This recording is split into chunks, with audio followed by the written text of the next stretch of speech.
Welcome back to another important video. दोस्तों इस video के अंदर अगेन बातचीत करने वाले हैं यहाँ पर आईएफसीआई के बारे में। जैसे हमने कल कहा था कि एज ऑफ नाउ देखा जाए तो आईएफसीआई के जो है वो दिन जो है चेंज होते हुए देखने को मिल रहे हैं, क्योंकि यहाँ पर सबसे बड़ी प्लस पॉइंट क्या है, जो स्टॉक जो है हमें एएसएम लिस्ट के अंदर जाते हुए देखने को मिला था, जहाँ पर स्टॉक के अंदर काफ़ी अच्छा कंसोलिडेशन भी देखने को मिल चुका है और प्राइस मोमेंट के अंदर भी काफ़ी अच्छा हमें एक डिप देखने को मिल चुका है। और एज ऑफ नाउ स्टॉक जो है अपने एएसएम लिस्ट से बाहर आ चुका है, ये कल ही आ गया था। एंड अभी के समय पर देखा जाए तो प्राइस बैंड जो है वो भी हमें यहाँ पर जो है 20% का लगते हुए देखने को मिल रहा है। एज ऑफ नाउ भी 20% जो है स्टॉक के अंदर बना हुआ है। अगर स्टॉक के अंदर तेज़ी बनती है तो स्टॉक जो है ऊपर 20% तक जाने का दम रखता है। और अगर किसी भी निगेटिविटी के चलते स्टॉक के अंदर जो है गिरावट आती है तभी भी आपको 20% तक ऊपरी स्तरों से फिसलते हुए देखने को मिल सकता है। तो इस चीज़ का भी आप बिल्कुल से ख्याल रखिए। बहरहाल यहाँ पर जो चेंज आते हुए देखने को मिल रहा है, अगर हम फ्री फ्लोट मार्केट की बात करें तो 5000 करोड़ से कंपनी की मार्केट कैप ऊपर देखने को मिल रही है। और अगर टोटल मार्केट कैप की बात की जाए तो 20,800 करोड़ में कंपनी की मार्केट कैप जो है एज ऑफ नाउ कन्वर्ट होते हुए देखने को मिल रही है। सैम्बल पीक की बात की जाए तो यहाँ पर हमें 47 की देखने को मिल रही है। और अगर एडजस्टेड पी की बात की जाए तो हमें 45 की देखने को मिल रही है। इट मीन्स थोड़ा बहुत ही हमें 19-20 का फ़र्क देखने को मिल रहा है। तो ये अपने आप में एक बड़ी बात है। यहाँ पर अगर खबरों की बात की जाए तो एनएससी के आईपीओ की खबरें कंटिन्यू बेसिस के ऊपर हमें जारी देखने को मिल रही हैं, और जिसकी वजह से स्टॉक के अंदर भी हमें मोमेंटम देखने को मिल रहा है। कई बार हमें प्राइस के अंदर गिरावट देखने को मिलती है और कई बार स्टॉक के अंदर एक स्पाइक भी आते हुए देखने को मिल रही है। एंड एज ऑफ नाउ देखा जाए तो एनएससी का आईपीओ जो है विद इन 3 मंथ के अंदर लॉन्च हो सकता है। और आईपीओ की बात की जाए तो यहाँ पर लगभग 30,000 करोड़ का आईपीओ आने की संभावना है। ये बाज़ार में खबर काफ़ी पहले से, ये सब भी आपको ज़रूर से पता होगी। एंड यहाँ पर जो चीज़ें हैं वो मैं आपको कई बार समझा चुका हूँ। जैसे ये 3 कंपनी है, तो यहाँ पर अगर हम बात करें यहाँ पर आईएफसीआई एंड सेकेंड यहाँ पर जो है एनएससी है, और यहाँ पर जो है एचएफसीएल यानी कि स्टॉक होल्डिंग कंपनी जो कि इस कंपनी से लिंक्ड है।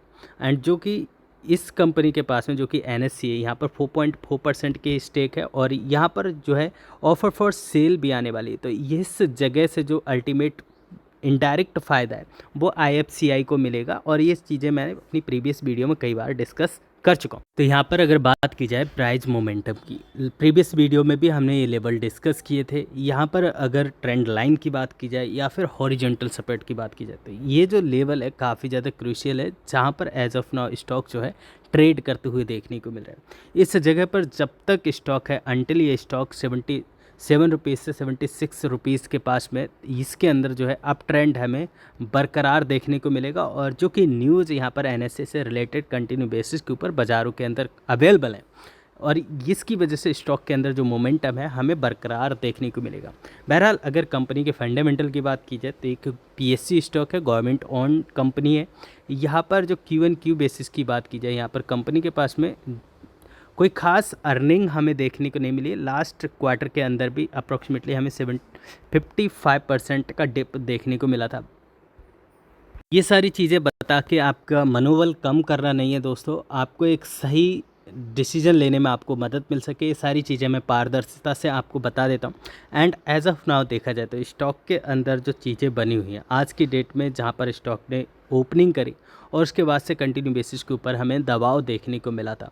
बहरहाल आज के दिन मोस्ट ऑफ यहाँ पर 90% स्टॉक के अंदर ऊपरी स्तरों से दबाव देखने को मिला था, क्योंकि यहाँ पर जितने भी मिड कैप और स्मॉल कैप कैटेगरी की कंपनीज थी इनके अंदर सभी के अंदर हमें एक काफ़ी अच्छी गैप अप ओपनिंग देखने को मिली थी आज की डेट में, और ऊपरी स्तरों से जो है हमें दबाव देखने को मिला। और बहरहाल इस कंपनी के अंदर भी हमें दबाव देखने को मिला था। अगर प्रीवियस क्लोजिंग से बात की जाए तो एज ऑफ नाउ भी 1% की तेज़ी के साथ में स्टॉक हमें खड़ा हुआ देखने को मिल रहा है। अब जो नेक्स्ट यहाँ पर कंपनी के पास में जो रेजिस्टेंस है वो यहाँ पर 80 रुपीज़ का ही अगेन यहाँ पर एक जो क्राइटेरिया है, ये इसके लिए काफ़ी ज़्यादा क्रूशियल लेवल है। अगर नेक्स्ट ट्रेडिंग सेशन में इस वाले लेवल को कंपनी ब्रेक कर लेती है और इसके ऊपर सस्टेन कर लेते तो अगेन आपको जो लेवल देखने को मिलेगी वो 95 और इवन आपको 96 रुपीज़ के लेवल जो है वो इस कंपनी से देखने को मिल सकते हैं।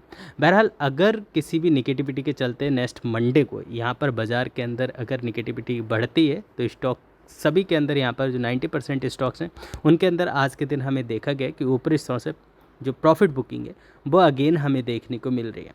तो ऐसे में ये स्टॉक अगर यहाँ पर 76 रुपीज़ और 75 रुपीज़ का जो ये लेवल है, अगर ये ब्रेक करता है तो अगेन आपके पास में जो लेवल है, जो हमने प्रीवियस वीडियो में भी डिस्कस करें, जो कि आपको 70 रुपीज़ का लेवल देखने को मिलेगा। अगर स्टॉक यहाँ पर नहीं संभलता है तो अगेन आपको जो लेवल देखने को मिलेगा वो यहाँ पर 65 रुपीज़ का लेवल यहाँ पर देखने को मिलेगा। तो इन चीज़ों के बारे में भी आप बिल्कुल से तैयार रह सकते हैं, इन सारी चीज़ों को आप नोट डाउन करके रख सकते हैं। बहरहाल कंपनी के पास में एज ऑफ नाउ भी मोमेंटम बरकरार है अनटिल एनएससी का आईपीओ नहीं आता है। उसके बाद ही निर्धारित करेगी ये कंपनी कि इसको ऊपर जाना है या फिर यहाँ से इसको नीचे आना है। उसके बाद आप अपना कोई भी फैसला ले सकते हैं। Thanks for watching, see next video, bye bye for now. अगर आपकी कोई भी क्वेश्चन क्यूरी रह गई है वो आप चाहें तो नीचे कमेंट बॉक्स में शेयर कर सकते हैं।